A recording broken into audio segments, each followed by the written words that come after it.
Thank you. A very warm welcome to all of you to make time on a Saturday for this very special session in the afternoon.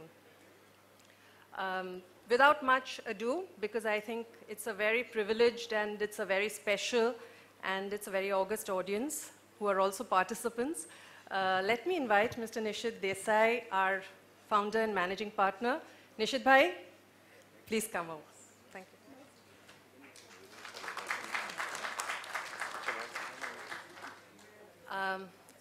I would, of course, Professor Mohammad Yunus needs no introduction, but I would definitely welcome him on the podium. Thank you. Mr. Paul Carter has come all the way from the United States. It's a privilege to have him with us. Paul, if you could join us here.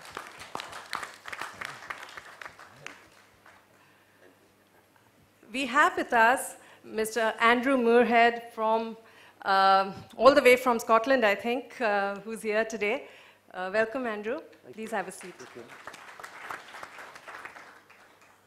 Our guests here and those in the room, I think this is meant to be a dialogue, so I will hand over to Nishith bhai. Thank you.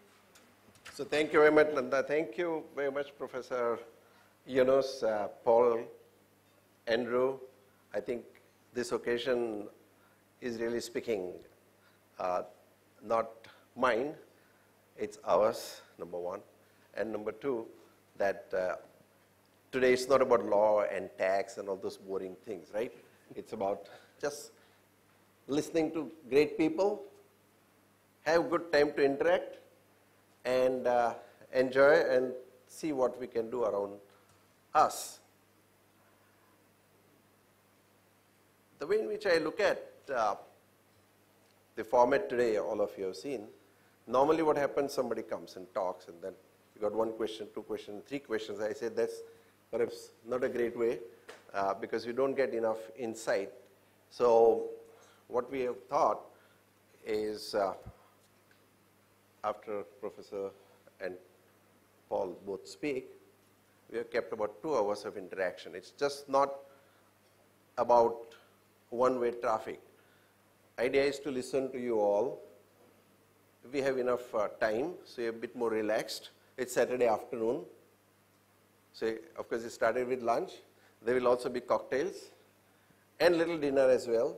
So you don't have to be in a hurry to go anywhere else. And so whole idea is to just sit back and talk and think, ideate, get something new out of what we are doing in our daily life. But look at the other angle and how do we go about it. Primary theme is social business. I am sure all of you know there are people who are rich, but there are people who are wealthy. People who donate and do charity, that is different from philanthropy. And people do business and you do social business, are both slightly different, but direction is somewhat similar. So, the whole idea is that what are different things we are doing? Can we learn something from each other? So, please for a moment do not think that this side is only for speakers, it's also the other side. We would like to hear experiences or experiments, I may say so. So that we can learn from each other. Also, while we are talking or discussing in the afternoon, it is not that you ask question here, somebody else can also respond. Only request is that make an elevator pitch in a sense. So take 1 or 2 minutes to tell about yourself, what you are doing, and something different or new, or even if you're not done new, different, anything, but you have some thoughts. Okay, please spell them out. And anyone else can also respond. So we have provided enough time for interaction. I think that is, then we can have some kind of takeaway at the end of the day. Of course, as a law firm, all of you know that we are research-based law firms. Almost 35 to 40% of our time goes in research, academics, thought leadership, and stuff like that. And the whole purpose with which I started firm 25 years ago was just not to be one more commercial law firm. Whole idea was to do something different and also to create a social impact. So in some sense, that's what has been. We have kept some research papers on your desk, and you will see there are papers that could have a large social impact. Of course, first one is on the corporate social responsibility. I'll discuss in a minute a few points on that. So that gives you some idea how to build social business models. Number two, there is also something called Bitcoins. Some of you have heard, some of you may not have. I think Nimesh, you know, Vikram Pandit put some $70 million in Bitcoin. Why Bitcoin is becoming an interesting technology? Because transaction cost is nearly nil. So on the one hand, you heard different stories on Bitcoins, but it could, if it is used properly, it can really impact large number of people around the world. Medical devices are the paper. Again, you know how much social businesses are taking place in the field of medical devices, right? Same way, Internet of Things that's going to be there in next 3-4 years. We'll not only hear about Internet of Things, but about Internet of everything. Some of you perhaps saw Harvard Business Review a few months ago, Mike Potter's article, and he has spoken about developing new business models around Internet of everything. So can we do something about it? These are just to give you ideas about you know, what are different opportunities that lay in front of us. Other paper is on M&A lab. It's kind of, we run a lab so that every major M&A lab happens. Then we dissect it thoroughly right from. So and the same way we want to have social business case studies done. And we already collected some case studies. We could not come up with a quality output today, sorry, so we had to delay it a little bit. We'll do it. But every 6 months, we'll have some case studies published on the social business. That's the other thing that I just wanted to tell you about. There is also a book by AVPN on social or the venture philanthropy. Maybe you will talk a little bit about that as well. And all these books are here.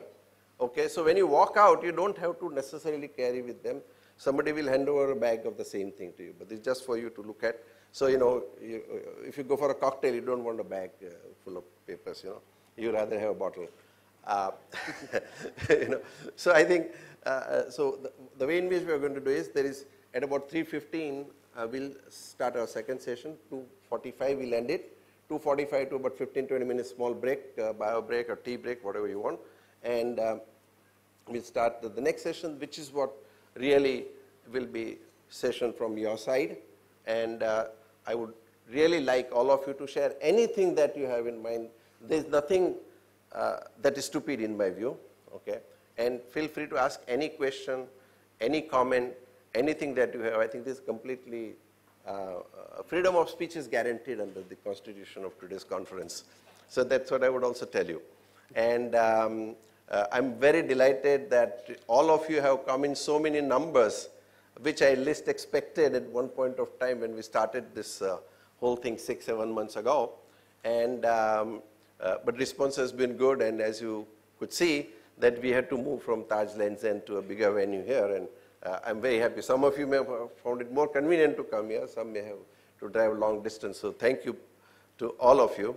And what I would like to do is now, for Andrew, can you say a few words about what's venture philanthropy is all about and what you all have been doing? Welcome. Thank you.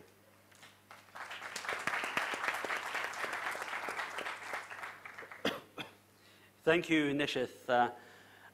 Before the first time I met Nishith, I had a read of the website of the company. I had simply never seen a law firm that looked like that ever before. The social dimension, the thoughtfulness, the research, and the incredible convening power jumped out of the website. So thank you very much for this opportunity, Nishith, and for this convening.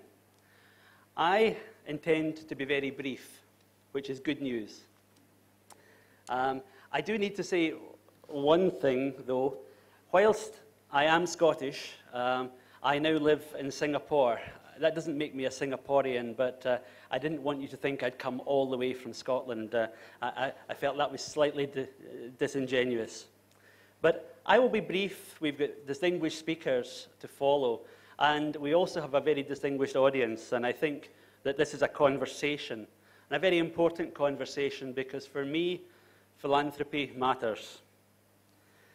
AVPN is about the practice of giving, and the practice of giving not just money, but also time and human capital and intellectual capital. We're all gathered here today because we care. We care about young people. We care about education. We care about health. We care about poverty. We care about the environment. Philanthropy starts in one very important place. Whether it's venture philanthropy or any sort of philanthropy, it starts with your heart. And I'm not going to go too far into the definition of venture philanthropy. That's going to come out in discussion in Paul's presentation. But I would simply say that venture philanthropy is about bringing the head alongside the heart, applying principles, business principles, thoughts to the act of philanthropy. And in doing so, achieving more from our giving. My definition, that's my definition over, but I think it's probably better to talk in practical terms. Philanthropy is a bit of a journey. I too have gone on a journey.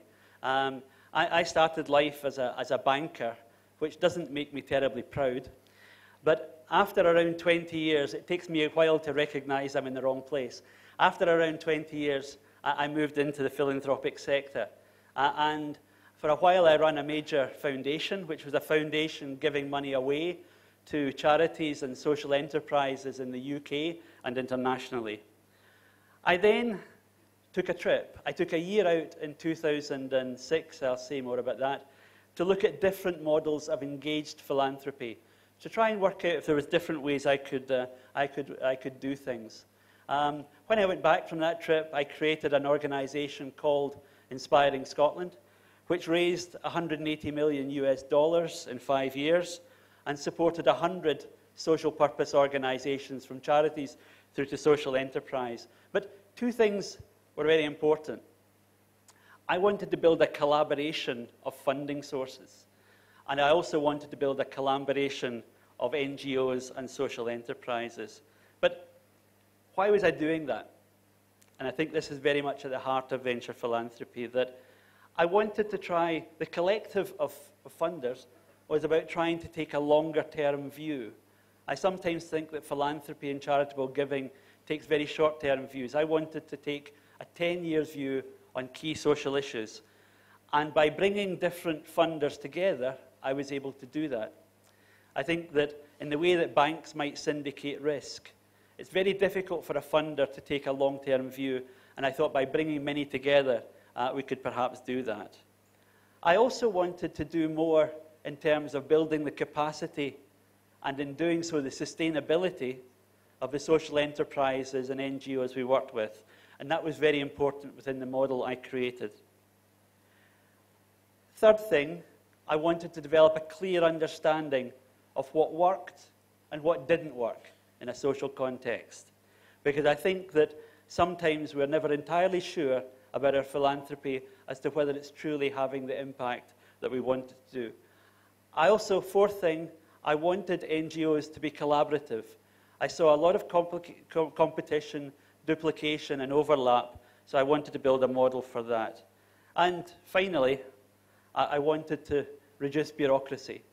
With multiple funding sources surrounding sometimes very small and very fragile NGOs, and the difficulty of keeping short-term money alive, I became increasingly frustrated that people who had remarkable skills, who could change lives, who could do really important things, were spending 30% of their time doing that, and 70% of their time keeping the organization on the road.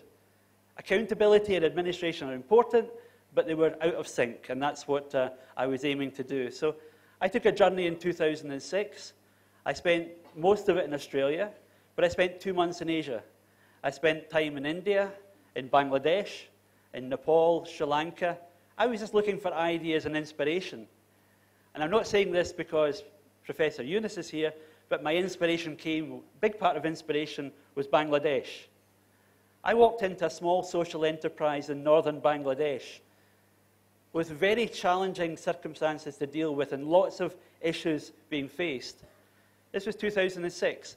The first question the people asked me was, what do you think of Bill Gates and Warren Buffett coming together with their philanthropy?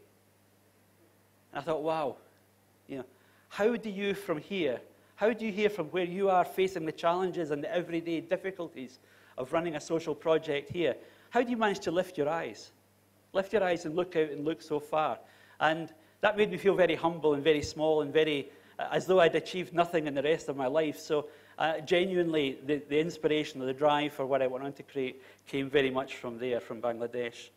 But I saw lots of ideas, and I developed a model. And in the questions and discussions we have after, I'm very happy to share some of that issue. I should say the first fund we created was around about youth unemployment, which is our largest and most significant in Scotland, which was taking a very concerted idea, supporting young people from 14 to 19. And I imagine that age range is of interest to many here. So what else did I discover? Networks are vital, and I think today is a remarkable, convening, remarkable network. Network is the philosophy of AVPN. I should really speak, I should have said, I left Inspiring Scotland at the end of 2013 to join AVPN. We're a network organisation. We try to build a stronger ecosystem to support people who want to have high social impact. And that could be whether they're using philanthropy, or whether they're using revolving money, or whether they're using impact investing. We have 204 members across 28 countries. Around 60 of those members are active in India. India is very important to us. We have a new organisation formed in India. The members have formed an organisation between members and friends, and we're very ambitious for what that organisation can do because we believe in the power of network. I picked up this brochure, which I saw at the very early inception stage, but I think that this brochure does have some very good quotes about, I like this one, if you want to go fast, go alone. If you want to go far, go together, which I think is a very strong maxim and describes AVPN very well. But our core values are about understanding the goals of philanthropy, taking care to select good partners or aligned partners that you can work with in your philanthropy, supporting the core of the organisation that you're working with, being demanding about very clear outcomes and outcomes that give us learning to improve the models of the NGOs and the social enterprises, but also to inform government policy and beyond. And we feel very strongly about the need to develop tri-sector approaches to social issues. For me, it doesn't work unless government, the business sector, and the social sector are in good unison. So, in conclusion, delighted to be part of such an important conversation.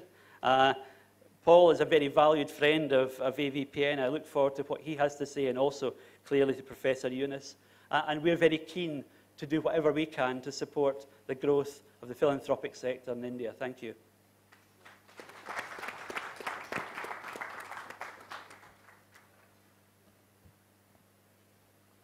Professor Yunus needs no introduction, and you don't want me to take his time away. So as lawyers, we have already documented his bio in the brochure. I would really like him to now tell us about what is this social business about, how it is done, what has been done elsewhere, what can we learn, and other ideas that he has. So I do not want to take too much time introducing him because that will be only repetition of all of you know. So, Professor, maybe I should. Thank you.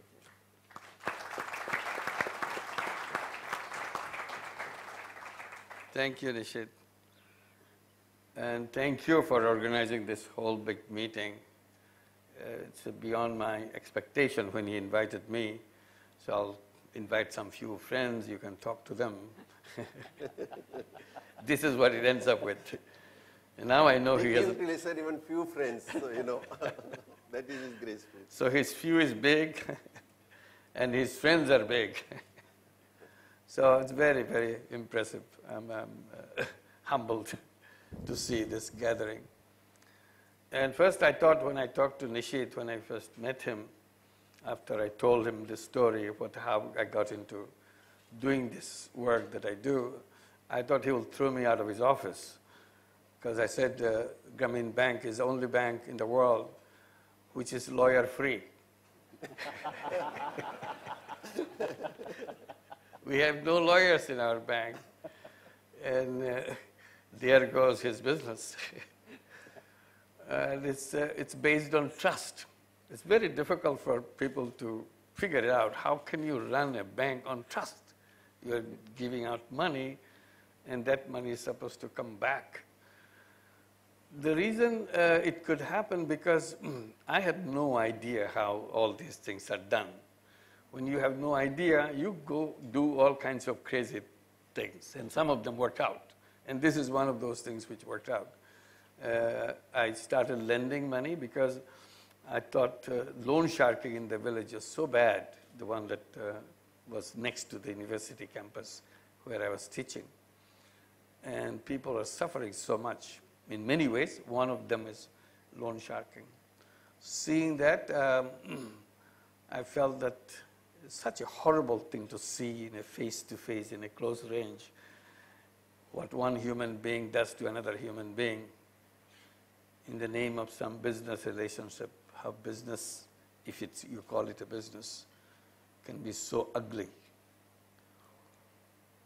And you feel so small that you don't have the capacity to even handle this kind of situation.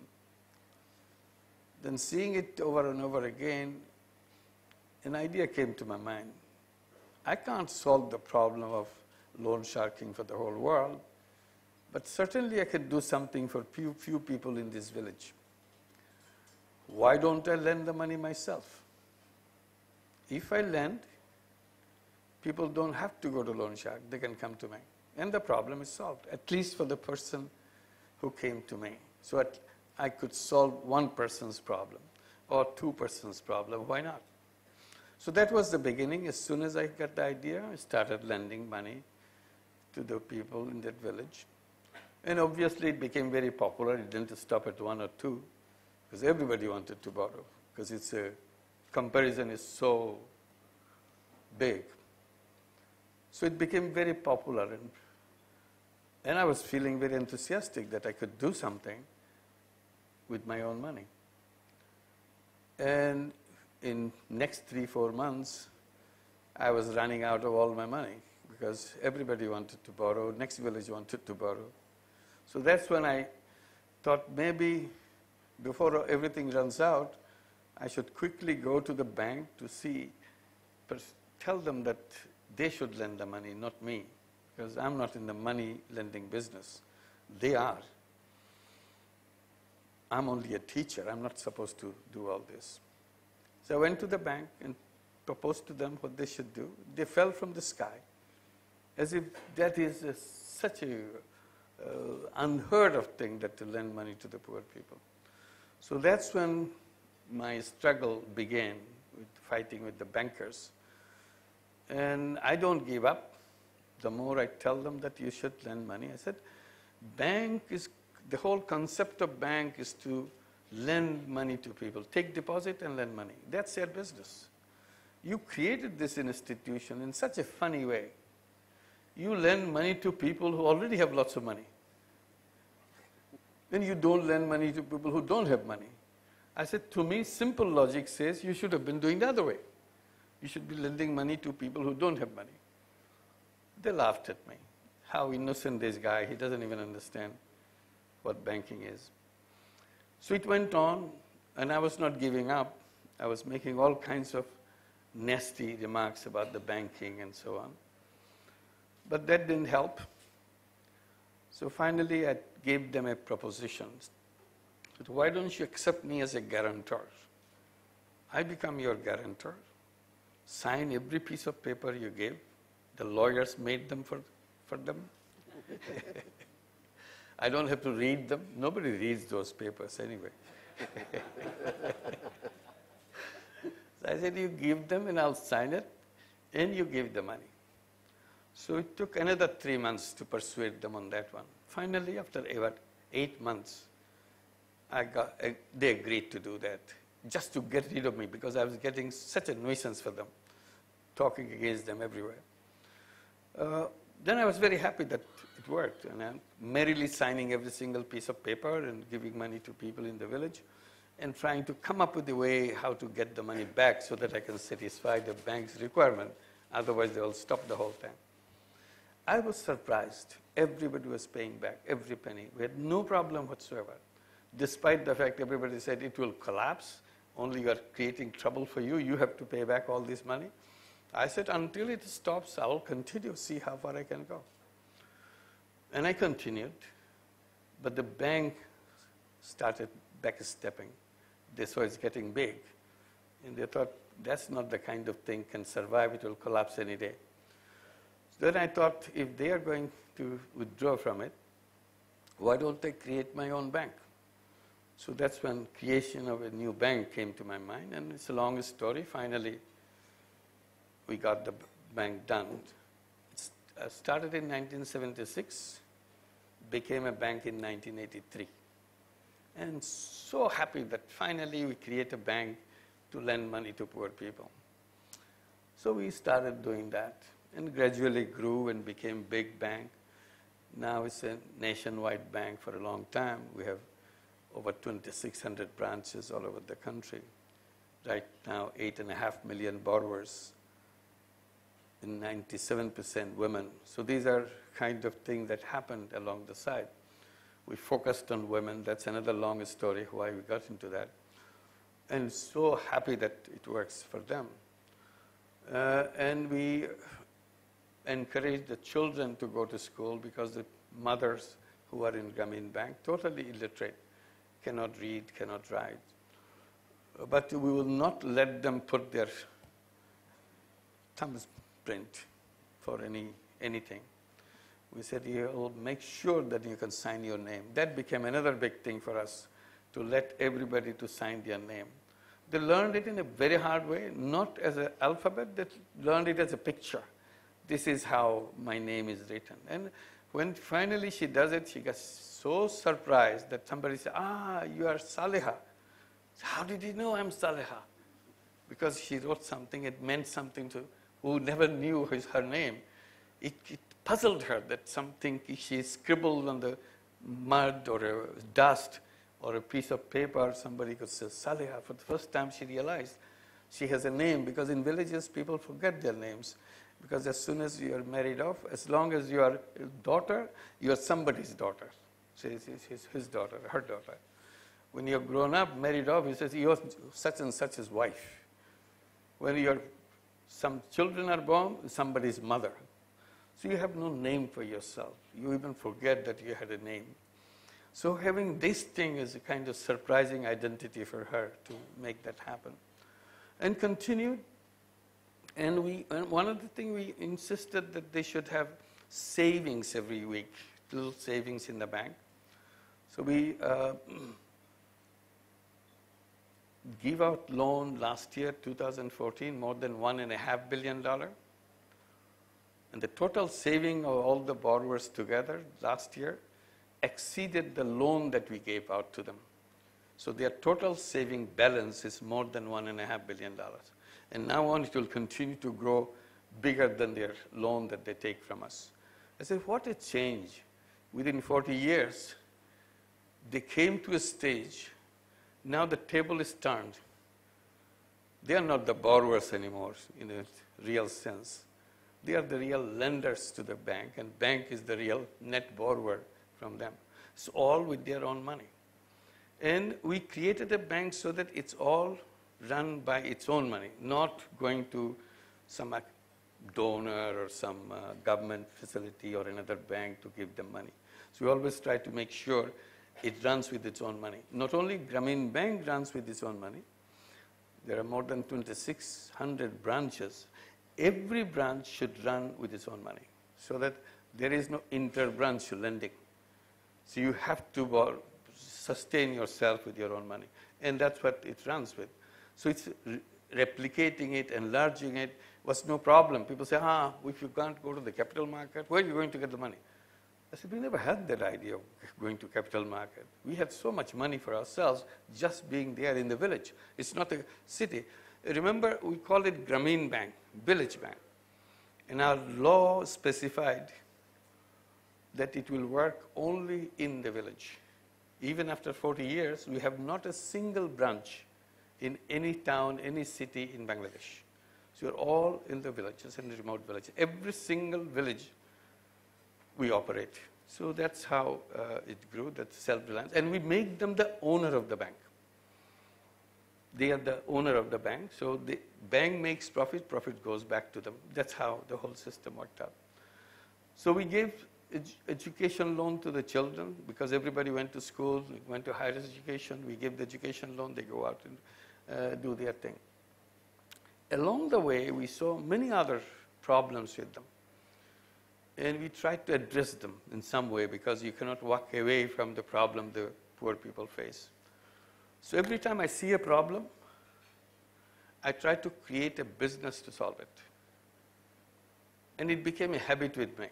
So one after another, I keep picking up problem and create a business to solve that problem. And in the process, I created more than 60 different companies. And some of them became national spread all over the country, big nationwide companies. Some medium-sized companies still growing and so on. Why did we do that? One, I saw this way to solve problem is much better because it becomes sustainable. It continues if I do it in a business way. People keep asking me, why do you create a business if you are not making money? I said, well, I like it that way and it works that way. Is there something in the textbook says you cannot do that? I said, even if they say that, I'll do it. It's not illegal to run a business. So they were confused. They think business has to be money-making. And business should follow that path. I said, no, business is something which covers its cost by producing a service, producing a product. And that's what the business basic model is. If you want to make money with that model, of course you can do that. But somehow the interpretation is given in the economic theory that profit maximization is built into it. So to think about a business not to make money becomes very difficult to absorb right away. So that was the biggest controversy in the beginning. We have this question keep coming back. I say, how can you run a business if you are not personally making money? Because profit making is the incentive in the world. If you take away profit, business world will collapse. I said, yes, you have a point there. Profit is a very powerful incentive. I have no way I can debate about that. All I'm saying, profit is not the only incentive in the world. That's the only proposition. There may be other incentives, and those incentives can sustain yourself into the business world. So they try to understand what are the other incentives. And I try to give them a simple explanation. I said, making money is a happiness, and making other people happy is a super happiness. So that's the incentive. I feel happy. If I feel happy, how can you stop me? So I kept on doing. One, to give example, cataract is a big problem in Bangladesh for whatever reason it is. But there is not enough facility for cataract operation. People accept in the village after village that is, if you grow old, you see less. This is part of growing old. That's a very simple, age-old explanation for that.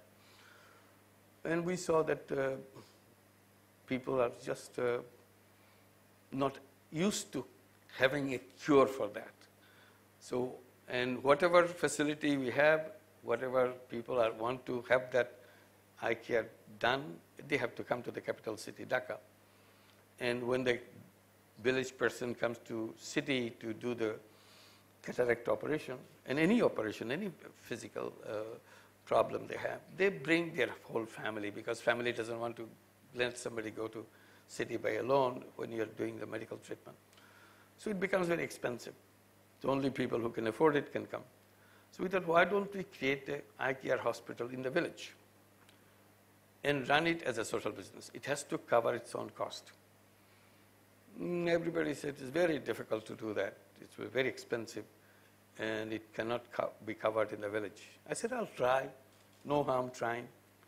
We tried. We built a beautiful hospital up in the north of the city, north of the country. And we came to break-even point in 4 years. We were very happy that we made it happen. Then we built a second hospital in the south, and it came to break-even point in 3 years. That encouraged us more. So we built the third hospital in another location. And it's running. It's not in the break-even yet, and we are constructing the fourth hospital.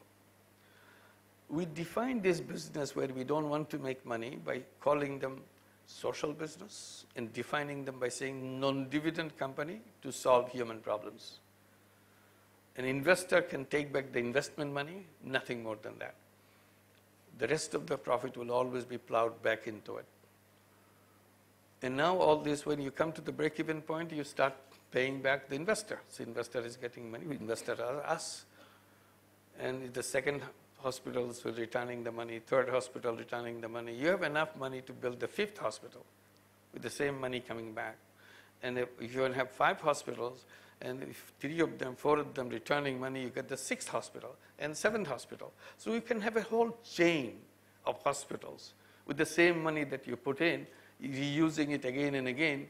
So that gives you a good feeling that you have done something, people are happy, they got the cataract operation, and you made this as a chain and a good quality. And we took a lot of help from Aravind Eye Care Hospital in Madurai. So we knew that we are doing good work because they trained our doctors and everybody else. So this is one example of what social business. This could have been done as a charity. So first charity hospital, we have spent $2 million, and this $1 million is gone, and we went to the second one, another $2 million has to be raised to run it. And then you'll be needing every year fresh money to run the first hospital, run the second hospital. So you always be running around to find money. I said, that's what I don't like. I don't enjoy being uncertain about doing things. I said, charity is a wonderful thing. It solves a lot of people's miseries and problems. But in one point, I see it has a limitation. Charity money goes out, does a wonderful work, but the money doesn't come back. So what I have done actually, I took the objective of charity and put the business methodology behind it, and then call it social business. And then what happens? Money goes out, does the work, and comes back again. So you can continue to do the same thing over and over again. It becomes self-sustaining. On top of it, it gives you back the money, what you gave, so that you can use it for some other purposes. While this one is running, you can expand it, you can do another one, another unit, and so on. So this is the kind of businesses that we got involved. And we are very happy when a company from France said, we are interested in your idea of social business. Can we do some social business with you? This was Danone. I had no idea what Danone is. I have not enjoyed or known their products or something. I was not in it. So I was not quite sure what they want to do. So we had a meeting in Paris with the chairman of Danone, Frank Gribeau. He explained what Danone is, what it wants to do, and wanted to understand what we do. Said, how do we do a social business like that? So we discussed this in an elaborate way, and finally came up with the one idea of creating this social business in Bangladesh, produce special kind of yogurt to address the problem of malnutrition among the children of Bangladesh. Bangladesh has a serious problem of malnutrition among the children. 48% of the children of Bangladesh are malnourished. So it's very sad to see that children don't grow up as tall, as healthy as they should have been, or as intelligent, as alert as a child should have been. So that's what a great loss to a nation when you have children not having enough intelligence or not having enough physical growth in them. So we thought this is what we can focus on now that Danone is interested. We discussed together and came up with the idea, why don't we have this yogurt? And Danone, what they did, they put all the micronutrients which are missing in the children into that yogurt. Vitamin, iron, zinc, iodine, and whatever. Exactly the proportion is needed. And made it very delicious. If you put all those chemicals, the micronutrients in this little cup of yogurt, it will naturally taste very ugly. But Danone knows how to suppress the ugly taste and bring up a delicious taste for the children. And children love that taste because they tested the various tastes, and the one children loved, that's what they put. It became a very popular yogurt. And it's so cheap, it is made so cheap. Once you take your idea from making money personally, all of a sudden your production process becomes different, because every penny you want to save because it's going to reduce the cost of the production, and you can fix a price which is low for the poor people. So we did that, and then it became very eager product for the children, and mothers could afford it. And our marketing style is different. We are not intending to sell it to the big grocery store in the Dhaka city, but selling it door to door in the village. So later on, we made it two kinds. One, we sell in the grocery store, at the same time, one sell in the rural areas. Why? Because in urban city, there is a tremendous demand for Danone yogurt, because Danone is a prestige product for them. So we charge a very high price, and they sell, and we make money.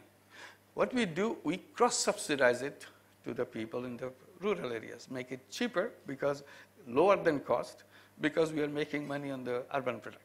So each one is subsidizing, the one is subsidizing the other. So we are happy that this selling in the urban is helping us to do the thing.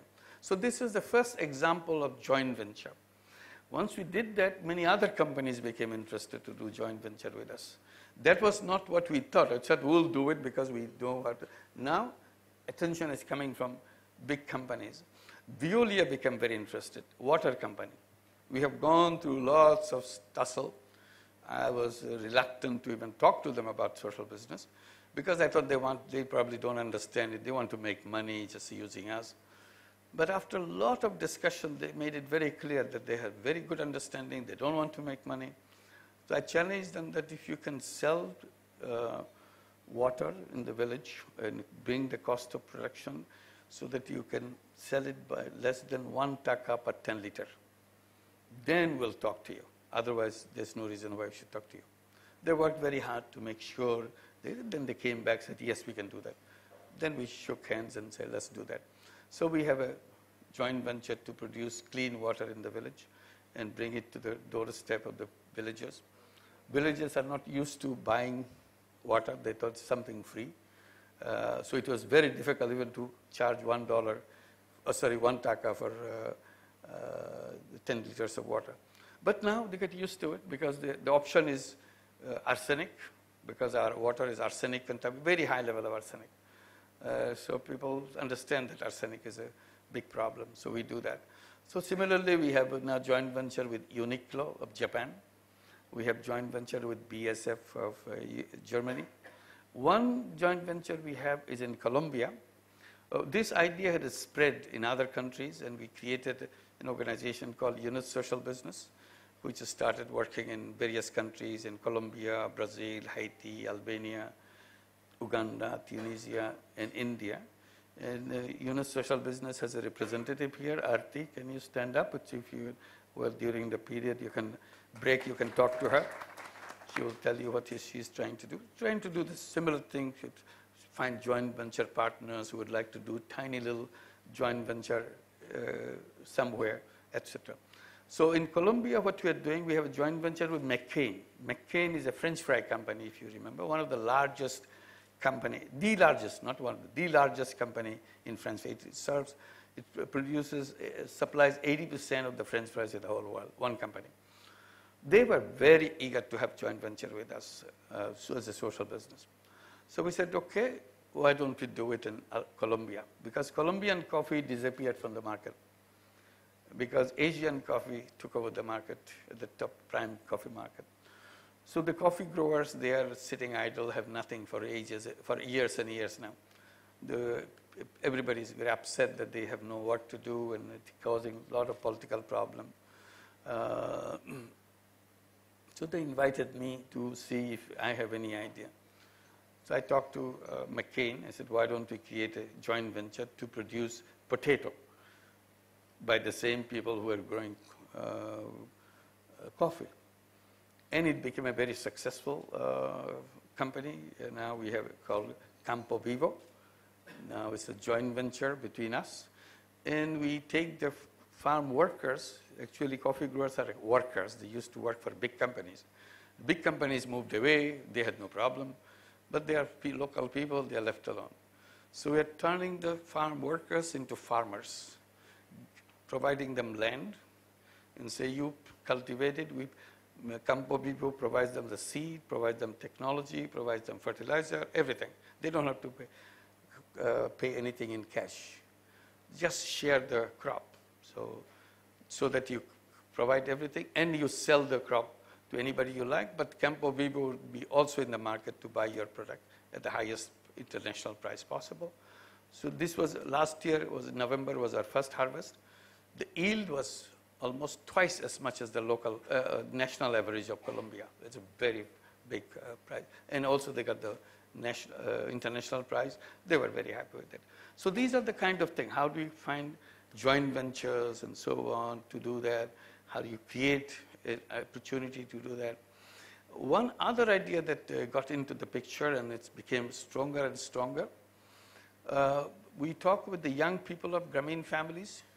We send them to school, give them education, good learning, but there's no job in Bangladesh. They're all unemployed. Most of them are unemployed. Few got the jobs.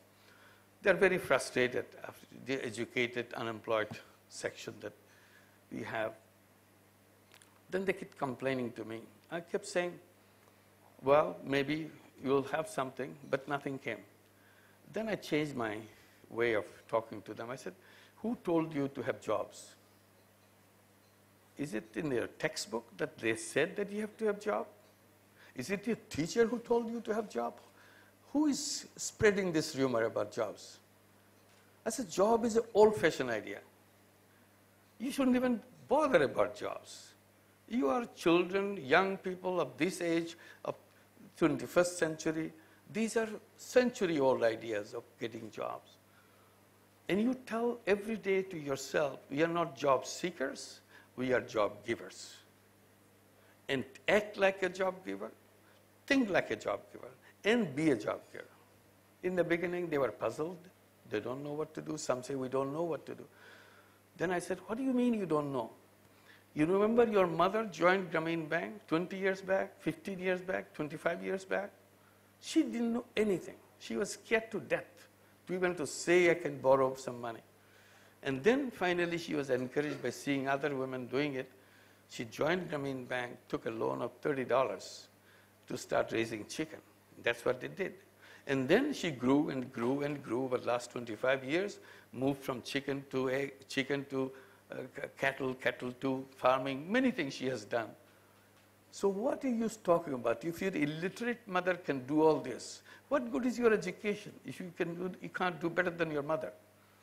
So I said, you are lucky children because you have an in-house business consultant.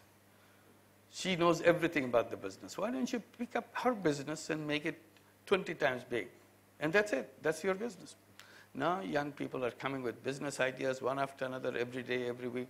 We are giving them financing for that. We created a social business fund and tell them that why don't you come with business idea and we invest in you. And we become your partners. It's equity participation. It's not loan that we are giving. So we become part of your success. We have to work for your success. Otherwise, we become failure because our money will go. So we work together, we hold hands and make it happen. So now these children are coming up. So I said, unemployment is an artificial concept because theoreticians considered human beings as workers, I said, human beings are not workers. Human beings are entrepreneurs. That's what human beings were born on this planet as. I said, when we are in the caves, we are not sending job applications to another cave. Do you have a job there? They just went out, get things done for themselves. They are the go-getters, they are the fighters, they are the one problem solvers. It's only 2 centuries, 3 centuries probably, this idea of jobs probably took our mind. And now we are telling everybody, find a job. As if you don't find a job, as it's your problem. It's not the problem of the society or problem of the concepts that they build. I said, the system that creates all this problem, the way we created the system out of the theory that we created. I said, how can human being with full energy, creativity, and all that sit around and saying, I am unemployed? I said, it's some kind of a spell that we put on young people, that you can't move. You know, when you have hypnotism, you are hypnotized, you can't move. So somebody has hypnotized us. Otherwise, how can we not go out and get things done? And that hypnotism came from our thinking. The thinking, I have to have a job. The moment you take away this idea of thinking, suddenly you are alive, your hypnotism is out, you are a go-getter and doer, and change everything. So we said the basic principle, basic idea of human being, we are all creative people, we are all entrepreneurs. Our first attempt is to see how we can contribute ourselves into that. I even tell the young people within Grameen Bank, why do you want a job? In a job, you start at the bottom and work under a tiny little boss. You don't even see the real boss up in there. You see a little boss up in here. And you try to form yourself according to the desires of the little boss. You forget all your creative capacity. You are a creative person. Why should you be starting at the bottom? You should be starting at the top. That's what the entrepreneurs do, start at the top. And use your creative power and change the whole world. So you can change the whole world if you want to, because all the creative power you have. So the conclusion that I made from all this, I said, it's all the way we have designed our thinking, designed our frameworks and all that, created all the problem of poverty, unemployment, sickness, all the things. All the technology that we have, all the creative power we have, we can remove these things anytime we want.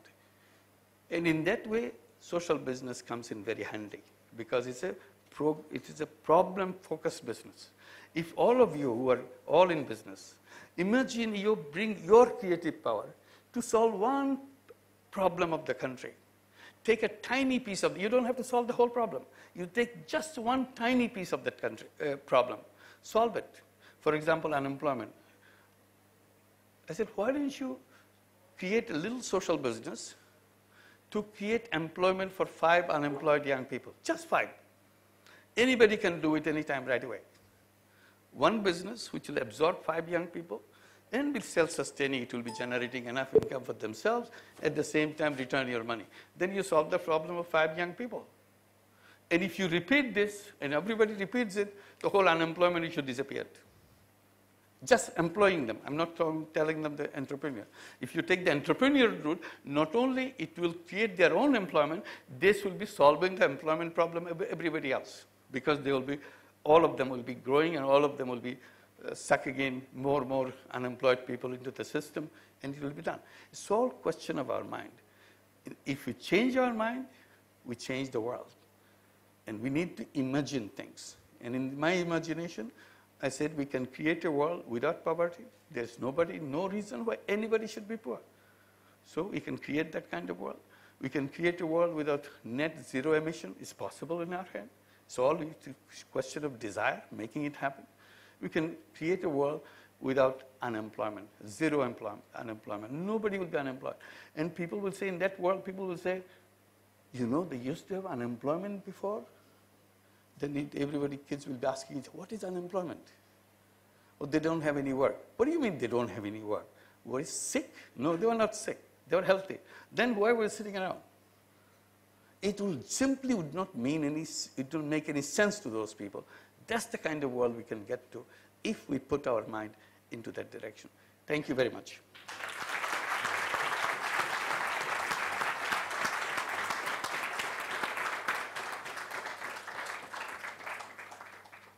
Thank you so much. How many of you now are convinced that in order to run a business, we don't need to make a profit? What's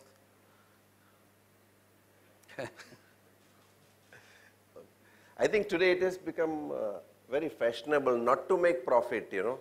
Look at Amazon, right? Right? So, how do we interpret what you say? The way in which I would say is the purpose of business possibly is not to make profit, but is to create value. If you think it slightly differently. So Danone may have done a great job, not much profit in Bangladesh, but look at its value. In the society has gone up so much many-fold, okay? And you can take examples after examples after examples. So I think that's something that's very interesting. And let me not again stand between Paul and myself. So, Paul, can I have you? I think all of you read about Paul, right? When Obama administration initiated the Social Business Fund, he was the first initial director. And maybe you can tell a little more about that and also about what currently you've been doing. So we look forward to hearing you. Thank you.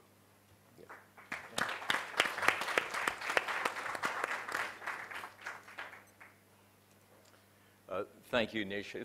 It is truly a pleasure to be here today with all of you, and especially in the company of such an extraordinary icon and inspiration as Professor Yunus. Very much enjoyed your comments. Now, being the MBA that I am, I have prepared a PowerPoint. So this will hopefully, at this point, hopefully this comes at a perfect time today, so all of you that are still pondering what Professor Yunus has said, but need to get very practical and focused, will have that ability. What I'd like to talk about right now is a revolution that is underway. Professor Yunus has clearly given you indications of various aspects of this, but it is absolutely true that over the past 20 years, we have seen an explosion of innovation that, in fact, I don't think this is any exaggeration, realistically gives us hope that we will be able to make the kind of progress against some of our historically most intractable problems that none of us ever imagined. And what I'd like to do is actually provide some context in a lot of respects for some of the things that Professor Yunus has described, by giving you the context for the change that we've experienced over the last 20 years, then actually describe some of the nature and the scope of that innovation, put some numbers around it so you can get a sense of the scale, and then also address one of the most remarkable things that's currently happening, which is how government is actually rethinking the role that it plays with respect to private capital in ways that again, further our grounds for optimism, and then finally summarize by sharing some quick thoughts on key challenges. Now let's go back to the way it used to be when life was very simple. There were essentially only 3 ways to deploy private capital for social impact, starting with investing it in businesses, seeking profit. No apologies for that, but of course, the business investment historically has not borne direct accountability for driving social impact. Let's say you make some money, now you actually want to make a difference in the world. On the social side, you would give your money away. At the same time, if you made money, the government is there to relieve you of some portion of that in taxes, and then the government would assume responsibility for driving social impact. So historically, social impact, responsibility for driving social impact has been borne by philanthropy and by the government. And this has not been without success, but it's also not been without its limitations. And one of the most profound things that has happened in the last 20 years has to do with this center bubble, business investment. Just because business did not historically bear accountability for driving social change doesn't mean that it hasn't created it, very much in the context of what, again, Professor Yunus has suggested. And this is probably to share with you a very well-known fact, but it is still astonishing, and so I want to share it.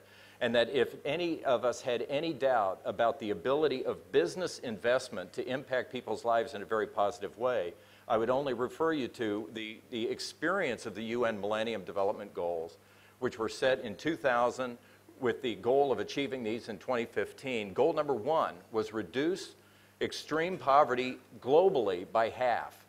That goal, in fact, was achieved in 2010, 5 years before the intended target, when the portion of the world population living in extreme poverty was reduced from 43% to 21%, a staggering achievement, which reduced the number of individuals living in extreme poverty by more than 1 billion, or nearly 1 billion. And if there was any doubt about where credit for this lay, the Economist magazine weighed in on that. Most of the credit must go to capitalism and free trade, for they enable economics or economies to grow, and it was growth principally that eased destitution. So very much, again, consistent with what Professor Yunus is saying, the power of business to improve people's lives. Well, as we reflect on this three-sector way of thinking about deploying private capital, we see very much a mixed legacy. On one hand, we are still left with some deeply rooted problems. We also have experienced arguably declining confidence in some of the most traditional avenues for driving social change in philanthropy and government, in large part because we've seen worldwide that they've left us with large, costly programs that have absolutely unproven effectiveness. And certainly now we're seeing governments facing extreme fiscal stress. So on one hand, we've got some problems. On the other hand, consistent with some of the extraordinary benefits that we've seen in recent years through business and business-like activity, I want to highlight some other things. We've got significant private wealth creation over the last 20 years, even with the Great Recession. We've seen, in general, growing confidence in market-based approaches. We've seen the evolution of new technologies, motivated citizens worldwide eager to be entrepreneurs, job creators, not job takers. And overall, if anything, the expectations that people have throughout the world for what society can be and what it can provide to enhancing people's lives has grown. I would argue that this has fueled an extraordinary and unprecedented level of innovation across three really important and mutually reinforcing dimensions, starting with the upper left, better interventions. As Professor Yunus so eloquently captured, you don't have to be a social scientist or a government official to have a good idea about a new social intervention. One of the most phenomenal things that has happened now has been the democratization of empowerment for taking responsibility for solving social problems. And consistent with that, we've seen just an extraordinary wealth of new interventions created, new program models, often and typically in enterprise form, led by entrepreneurs who are dedicated to scale and extraordinary impact. Consistent with that, I mean, those entities, if you just look at the way the historical industry, if you will, was configured, those industries had no appropriate funding mechanism that could realize their potential and needs. So similarly, we've seen extraordinary innovation around aligned funding models that share a lot of consistent characteristics: strong investment discipline, accountability for results, a long-term investment horizon, and very much a focus on building strong, sustainable organizations. And all of this then sort of held together by the development of new intermediaries that have shared information, provided support, and so forth. This has left us with a different landscape for the deployment of private capital to drive social impact. Yes, there's still philanthropy, there's still business investment, but I want to highlight two very specific new approaches that have evolved over the last 20 years. They share a lot of characteristics between themselves, but they have some pretty interesting differences. And on the left, I'll start with venture philanthropy. Venture philanthropy has arisen out of philanthropy. So these two, so venture philanthropy is one, and what's called social impact investment being the other. So they have very similar characteristics. They've arisen from different places and they have different dynamics. So venture philanthropy absolutely evolved out of philanthropy, and I'll give you a couple of examples of that that I have been very much involved in. Both of these are good examples from the United States, and they have analogs around the world. One is an organization that was created to be a venture philanthropy, a group called New Profit Inc. New Profit's initial mission statement was to change philanthropy. And they zeroed in on a lot of the limitations of that we know of, many of which were already, we were reminded of through Professor Yunus's remarks. Another would be the Edna McConnell Clark Foundation. Now, Edna McConnell Clark is a classic endowed foundation.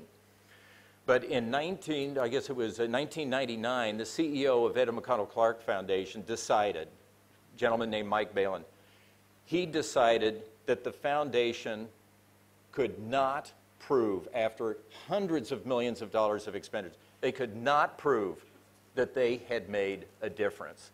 And because of that, he fundamentally changed the way the Edna McConnell Clark Foundation would approach grant making, consistent with venture philanthropy. And the gist of it, as you can see with this arrow sweeping in from the right, is to bring to philanthropy much stronger investment discipline and focus on results. More or less simultaneous with this, over on the business side, we've seen very successful creation of businesses that have had tremendous implications for the well-being of citizens, but we've also had a lot of business entrepreneurs who look at these models and they say, you know what, I'm making money, but I can do better because, again, consistent with what Professor Yunus was saying, you can take the principles and approaches and so forth, but you can choose to be accountable for the implications of your activities and effects of your activities on social welfare. So we'll call this social impact investment. There are various names, impact investment, but the essence of it is accountability for both financial results of some nature and social impact. And it, of course, was driven by this desire for greater accountability for social impact. Now, if we focus on the social impact investment side, I want to highlight two really important and distinct subcategories, subsegments, that go to the amount of return that investors can anticipate. And, very simple, at market rate, there are a number of social investors who are seeking market rate returns, and below market. In both instances, the investors are looking to be held accountable for the achievement of social goals, but of course they have much different financial goals. Now, one other thing I want to highlight here is that in the end, these three, we can think about these three as distinct segments, all accountable for social impact, all applying fundamental principles of rigorous investment, but primarily differentiated in the rate of return, the fiscal return that investors are expecting. So on one hand, you have venture philanthropy, still fundamentally charitable, still fundamentally grants, not expecting return of capital. Money's gone, for the most part. On the other extreme, we have investors who are creating real businesses. They want full market rates of return, but they also want to be held accountable for some social goals. In the middle, then, we have what I've termed as the below-market segment. This is an extraordinarily interesting and dynamic segment, which you've just heard Professor Yunus describe so many, or bring to life in so many profound ways. Now, why would investors be content with below-market earnings?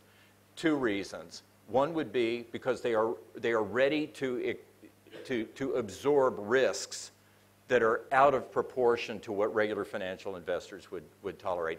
The other is that they are motivated because of these social concerns to favor interventions that simply don't have the wherewithal to return at a trading profit level an ongoing profit. And so I've added this center line, which is trading revenues. So you can see that ultimately what we're looking for is a match in each of these segments. Venture philanthropy, bringing investment discipline to a charitable philanthropic approach, no expectation of financial return, and focusing primarily on organizations that inherently have limited ability to deliver trading profits. In the middle, we have investors who are ready to tolerate below market returns because they believe in the social efficacy of enterprises that simply do not have the wherewithal to generate sustainable profits. And on the far left, for-profit investors who are looking for a full return but are investing in models that in fact do have that potential. Now I want to give you some kind of overall context just really quickly for what is happening as we see the formalization of these three different segments. And the numbers, as you can appreciate, are very, very limited. So this is just going to be kind of an indicator of what's happening. But there's just an extraordinary amount of activity happening in each of these segments. They're very, very dynamic. If you look first at venture philanthropy, this market has been estimated in Europe alone as $6 billion of investment and growing rapidly, both in terms of the number of participants and the deals and the revenues embodied. If you could globalize that, obviously, it would be substantially greater. Social impact investment has been formally estimated to be $46 billion last year, growing at a 20% rate. If anything, that is surely low because the below market segment really has not been effectively quantified. So that would be primarily the full market rate of return market. But no matter which way you slice it, there's tremendous dynamism and activity. If you look at these two charts at the bottom, first I'd highlight that this truly is a global phenomenon, that while you can't see this very well, 75% of the total investment in social impact investing is outside North America and Western Europe. It is absolutely global. And to the left, these kinds of models are being innovated around all sorts of different kinds of interventions. I mean, certainly microfinance, certainly healthcare, but also housing, energy, food, and agriculture, information technology, education, water, and sanitation. Who's playing in this market? A lot of different kinds of players. If you look first at venture philanthropy, you would see, of course, the classic nonprofit players. And we're seeing nonprofit organizations become venture philanthropy funds. Certainly private foundations have embraced this model of grant making, corporate foundations, and to some extent companies. The social impact investment, for the most part, represents a completely different set of players dominated by funds that have been created specifically to make these kinds of investments, many of which are in every respect but the social accountability conventional venture capital companies, although you're also seeing participation from private foundations, although I'll be frank, one man's opinion, not nearly enough. In terms of who are literally some of the players, I mean, you all know a lot of these, but I've just listed here some of the better known exemplars, both in terms of venture philanthropy and social impact investment. They mirror the types of organizations that I just described. So in venture philanthropy, you're seeing primarily nonprofits that have become venture philanthropy organizations like New Profit or Impetus, and several here in India. You're seeing foundations that have embraced this style of grant making, and you're seeing corporate foundations like Shell. And social impact investors, you're seeing again fund managers that have set out to explicitly achieve social goals while also realizing some financial returns. But you're also seeing some surprising players in the social sector like Prudential Social Investments, some big banks, insurance companies. As I alluded to initially, too, you've seen a lot of innovation around intermediaries, whether they are industry associations, consulting firms, evaluation firms, or conveners or whatever, whose participation is actually crucial to making this a functioning, thriving, more disciplined marketplace. What kinds of instruments are these players utilizing? If we look at venture philanthropy, it is still dominated, predictably and appropriately, by grant-style instruments. But even venture philanthropy is branching out with greater use of debt, to some extent equity, although that probably simply reflects so-called venture philanthropy companies bleeding into some of these other segments. The below market segment, predictably, is dominated by debt.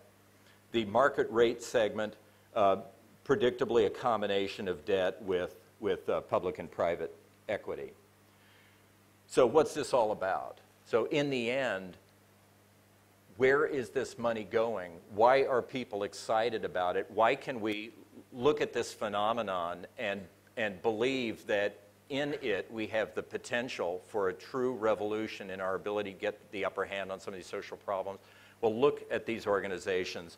And I'll start with, I've conveniently or sort of superficially tried to categorize them as between nonprofit and for-profit, but the reality is that that designation is not nearly so important as this other statistic, if you will, that I've suggested in terms of what is the true potential of the enterprise to generate trading profits. I think that ultimately is the critical issue. But nevertheless, you know, to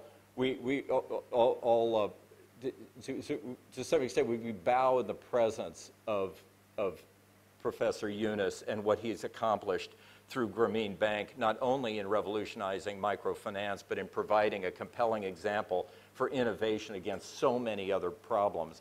But you look at some of these models, whether mobile schools, which is bringing formal schooling to street kids in depressed communities around the world, or Teach for India here in India, which is bringing top quality graduates from major universities to the teaching profession to help disadvantaged students in ways that had not happened before. Or Tostan, which is using community approaches throughout Africa to improve the plight of women. Or even on the for-profit side, then you're seeing again some amazing things. A to Z Textile, which is the largest African producer of anti-malarial nets, bedding nets, to Sanergy, which has an extraordinarily innovative model around capturing human waste and transforming it into fertilizer. So just models all of every sort that really are very inspiring and exciting to contemplate. Now, if we all as private citizens, and everything that I've described thus far has been a fundamentally private phenomenon, nonprofits, social purpose organizations created by entrepreneurs, funders who are either private philanthropists or private citizens or private investors. But the excitement that I just described is not confined to all of these so-called private parties. Governments have taken notice, and here I want to share a quotation from President Obama. This quotation was from a meeting at which he was formally announcing the Social Innovation Fund, which for 2.5 years I had the privilege of heading. But as I pondered this, it seemed to me that he was speaking for more heads of government than just in the United States. And it really is worth thinking about this. And imagine, you know, you are the head of a government, a multi-trillion-dollar budget that, as most governments, historically has taken extraordinary ownership over your prerogative to solve social problems. The bottom line is clear. Solutions to America's challenges are being developed every day at the grassroots, and government shouldn't be supplanting those efforts. It should be supporting those efforts. Instead of wasting taxpayer money on programs that are obsolete or ineffective, government should be seeking out creative, results-oriented programs and helping them replicate their efforts across America. So that was the spirit that animated the creation of the Social Innovation Fund. And in fact, I think you could say that he was speaking in many respects for the heads of government in many places around the world. Going back to these three segments, I want to give you now some kind of brief illustrations of some of the initiatives and approaches that some governments are taking. And I'll start off with venture philanthropy and some information about the Social Innovation Fund, which was absolutely a venture philanthropy informed intervention. I say was, it is. Then in terms of the below market segment, I want to share some information about the UK government, which has taken a very, very aggressive approach. And then in the market rate category, I'm going to talk a little bit about the efforts of the G8, now G7 group of countries. So, Social Innovation Fund. The purpose of this, and this is literally how President Obama and the official government communications expressed the purpose of the Social Innovation Fund. It is to test a new way of doing business for the U.S. federal government. So that the whole animating energy behind the Social Innovation Fund was to do things differently, to change the old models. And there are two particular points of value that were anticipated. One is increasing the impact of government spending itself. It was intended to be a model that the government could use more frequently in improving the yield, the social return of investment of government funds, but also to strengthen the nonprofit sector and leverage its ability to drive impact. And the basic approach was to mobilize federal funds to leverage federal funds to mobilize private capital to prove and grow promising interventions that were actually being applied in low-income communities that had evidence of impact. I'll give you just a quick sense of what the model is. And if you start on your left, so we've got the Social Innovation Fund. It's a grant program. Ultimately, it is driving money to these nonprofits that you see on the right that do good, that do their mission. But there are several things that are really distinctive about this model that I want to highlight. First, and most important, President Obama could have said, you know what, we've got these great applications taking place around the United States. These things need to grow. What's our solution? We're going to take all this government money, we're going to create a new government bureaucracy, and we're going to hire trained government people to pick interesting innovations and make grants. He didn't do that. He created, the program is based on providing funding to outstanding existing nonprofit intermediaries who have compelling ideas for impact that are selected through competitive evidence-based selection processes. Next, it's not just the federal money. This whole thing is predicated on the ability to attract private money, and in fact, significant private money, because both the intermediaries and the nonprofits they funded faced one-to-one match requirements. So every dollar that the intermediaries got from the government, they had to match. Every dollar the nonprofits got from the intermediaries, they had to match from private money. Finally, then, this is held together by rigorous evaluation at the nonprofit level, and then with a strong commitment to share knowledge from every aspect of this operation with the broader sector. And I'll just give you a quick sense of what's happened in 5 years. So the SIF scorecard, we've awarded $177 million in federal money to 26 of these intermediaries all over the United States with all sorts of great concepts. Those 26 intermediaries have committed to raising $423 million in private money. And they have selected 250 nonprofits from around the United States, outstanding nonprofits, through competitive evidence-based processes to do their missions. And they're conducting 100 rigorous evaluations of this. And so, it's a little early to say that the SIF is a great success. We don't have the evaluations and so forth. But as a model for how government can leverage and respect private capital and private industry in the sense of efforts aimed at social engagement, it's really profound. The UK government has taken a much different approach. They actually set off to create a comprehensive strategy for growing this below market, what they refer to as social investment. And I'll note that nomenclature is a huge, huge problem here. But what the UK government refers to as social investment really is this below market segment.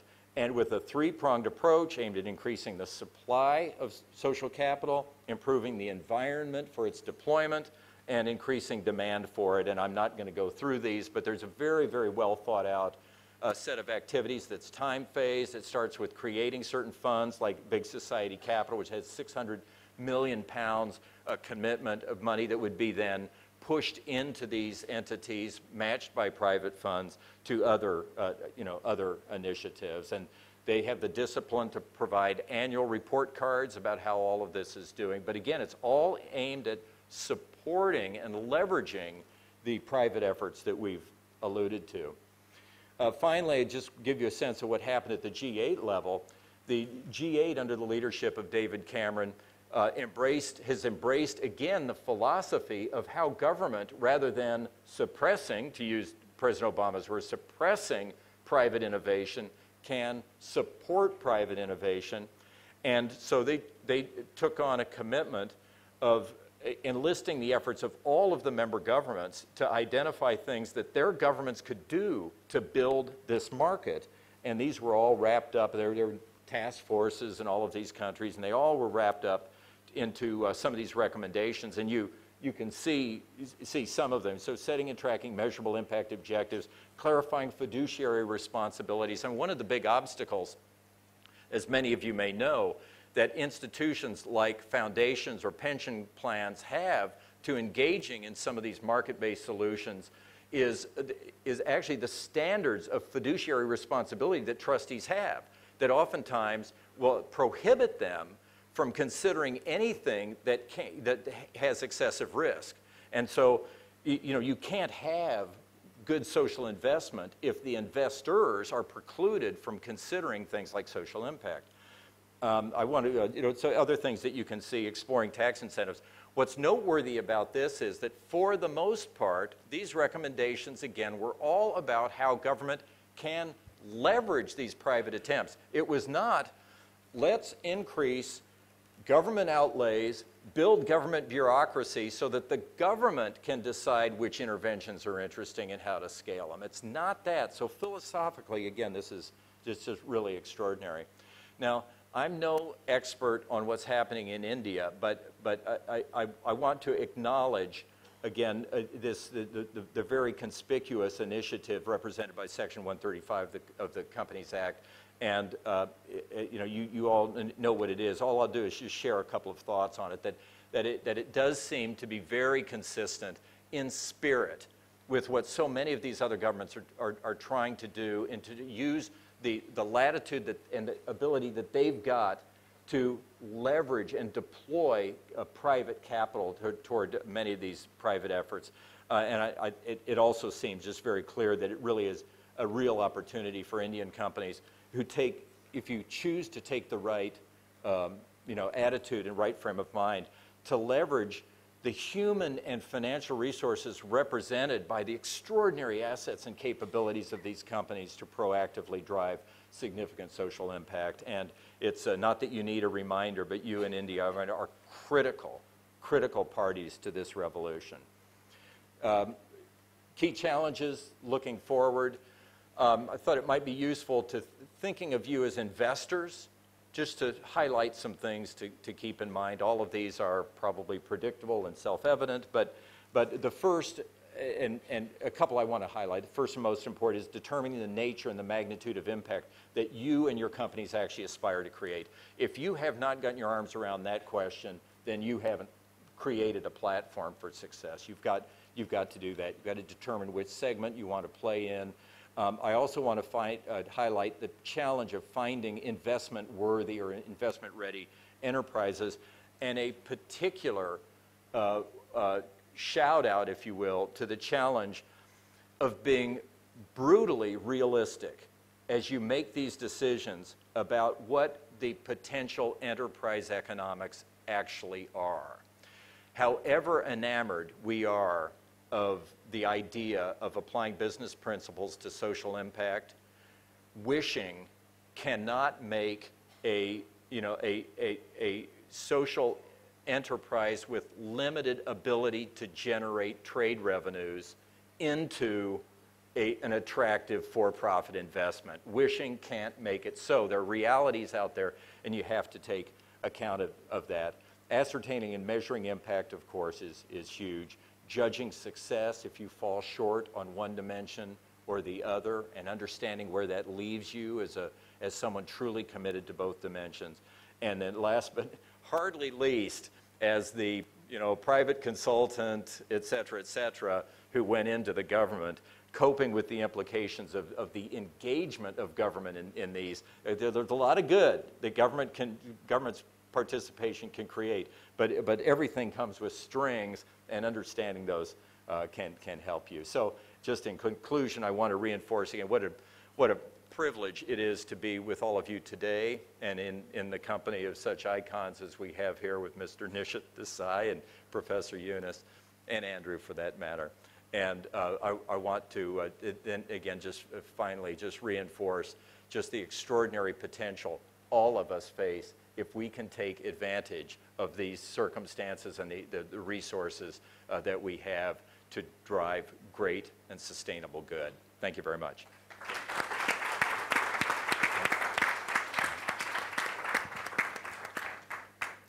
Thank you, Paul. I'm not a PowerPoint man. I have some points, but I have no power anyway. So let me make a couple of points now that we are all gathered here. We should take back some kind of action plan. You mentioned about Section 135. This government has completely, and with all due respect, messed up this whole Companies Act, and in particular Section 135. Let me explain to you how it operates. Section 135 mandates you to put 2% of your profits into CSR. Section 135 says that you should spend this money for CSR, and Schedule 7 deals with what it means to have the CSR activity. We had new act in 2013. Okay. What government has done here is to reserve a power with itself to amend any schedule of the act. Schedule is an integral part of the act, main act. It is not something like notification or something like that. The schedule had about 8 or 9 items to say these are these CSR activities on which you need to spend. One item was social business projects. Quietly in 2014, government invoked that power and removed social business project, and it mandated that all CSR activities must be conducted through a not-for-profit organization. Now let us look at what's the implication. First of all, whether this amendment is constitutional itself is a question mark, because you cannot have power with the government to amend an act. Schedule is an integral part of an act. It's an excessive delegation by the parliament. I do not think it will withstand the scrutiny of the constitution to start with. Number two, they mandate that you should carry out all these activities through not-for-profit organization. Okay. Now you have companies that are pure Indian companies. There are companies that are foreign companies.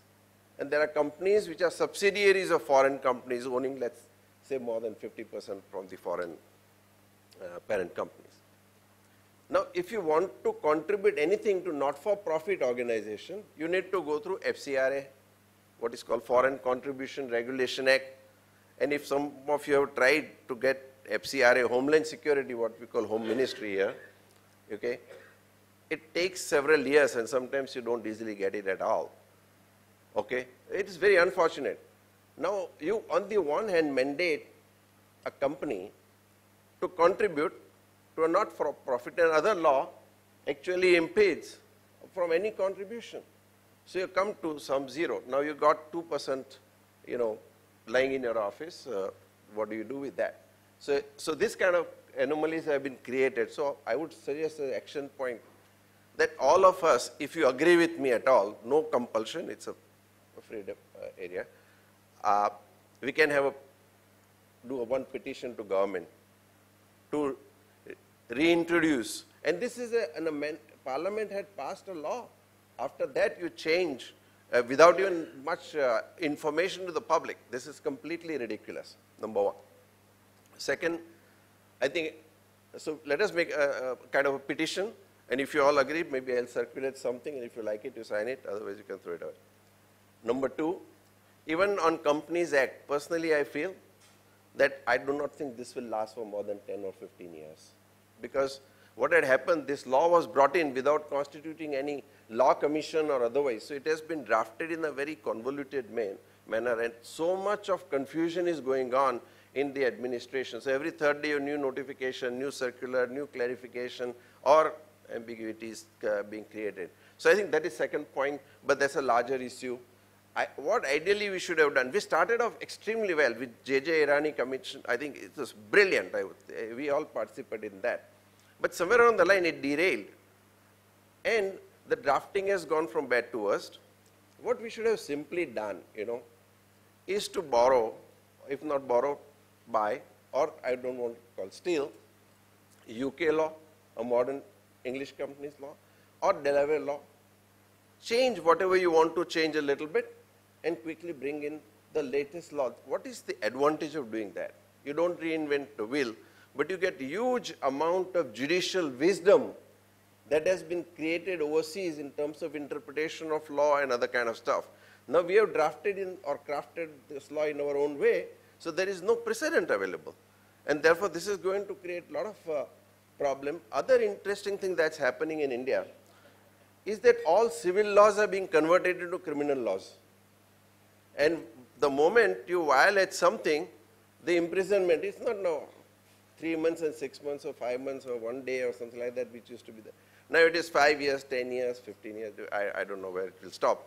But so we are creating all our civil laws, converting them into criminal laws. This is a very serious issue. Third, we are forgetting fundamental legal jurisprudence, or what you call philosophy, that the punishment must be proportionate to the crime committed. If you commit a small crime, doesn't mean you chop off somebody's head or head. You have to have, so whenever you look at any law, today we are increasing punishment like anything. We don't write laws very clearly, and when you trip on it, you have a problem. Look at even Income Tax Act, transfer pricing regulations. This is transfer pricing matter of art or economics more than accounting. If somebody trips value of this painting, if you misprice, Indian highest, the penalty is 300% of mispricing. In the US, it is 40%. Okay.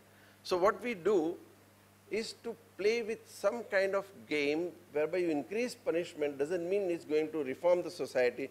We are moving instead of reformative society or process to more punitive society, like Taliban. Okay. And I have no shame in telling that, Number two, look at the intellectual dishonesty that goes in. We brought in general anti-avoidance provisions in India. Okay? Everybody said, okay, fine, Canada has it, Australia has it, South Africa has, some other countries, fine. What did we do? We picked up South African section. Whatever safeguards that were given to the taxpayers were systematically removed and told people, oh, this law exists everywhere else. This is not the way, to bring in a law. Then it has gone through a lot of hoopla and stuff like that. Fortunately, it's been postponed. But I think we have at some point in time lost our voice to tell the government what really they should be doing. Every time budget comes, we all want to be on the television, professionals included. And all that we say, finance minister has done a great balancing job, correct, and stuff like that. But there's such a disconnect between minister says and the bureaucrat does. There's sabotage. Look at this year's budget, brilliant in terms of direction, in terms of number of good things that has happened. Of course, it has not taken enough care of manufacturing, which we want to promote, but subject to all that. But when you look at every initiative that has been stated, but what has been done in actual fine print, there is total disconnect. They say there will be complete pass-through. When you look at fine print, there is a withholding tax of 10%. Even if they say about the AIF private equity fund, okay, they say there is complete pass-through. Ministers say they everybody clap. When you look at fine print, what they have done, they have put in 10% withholding tax. Even on the income, it receives, which is tax exempt otherwise, like long-term capital and sale of shares, tax exempt dividends. Still, AIF has to withhold tax. I'm sorry to have extended this conversation, but I thought that time has come where industry needs to stand up and start telling government what they really want. And we have to really be strong about it. I think we should, again, this is my suggestion, don't have to be accepted by all. And with those words, at the moment, I will stop here, and we'll be starting another session next 20-25 minutes. Mr. Godrej and others are here. All of you will be able to hear their views, and please feel free to come up. Next one, I think, is going to be a very interesting interaction. And I thought this has been so far useful, and let's take it forward. Thanks a lot.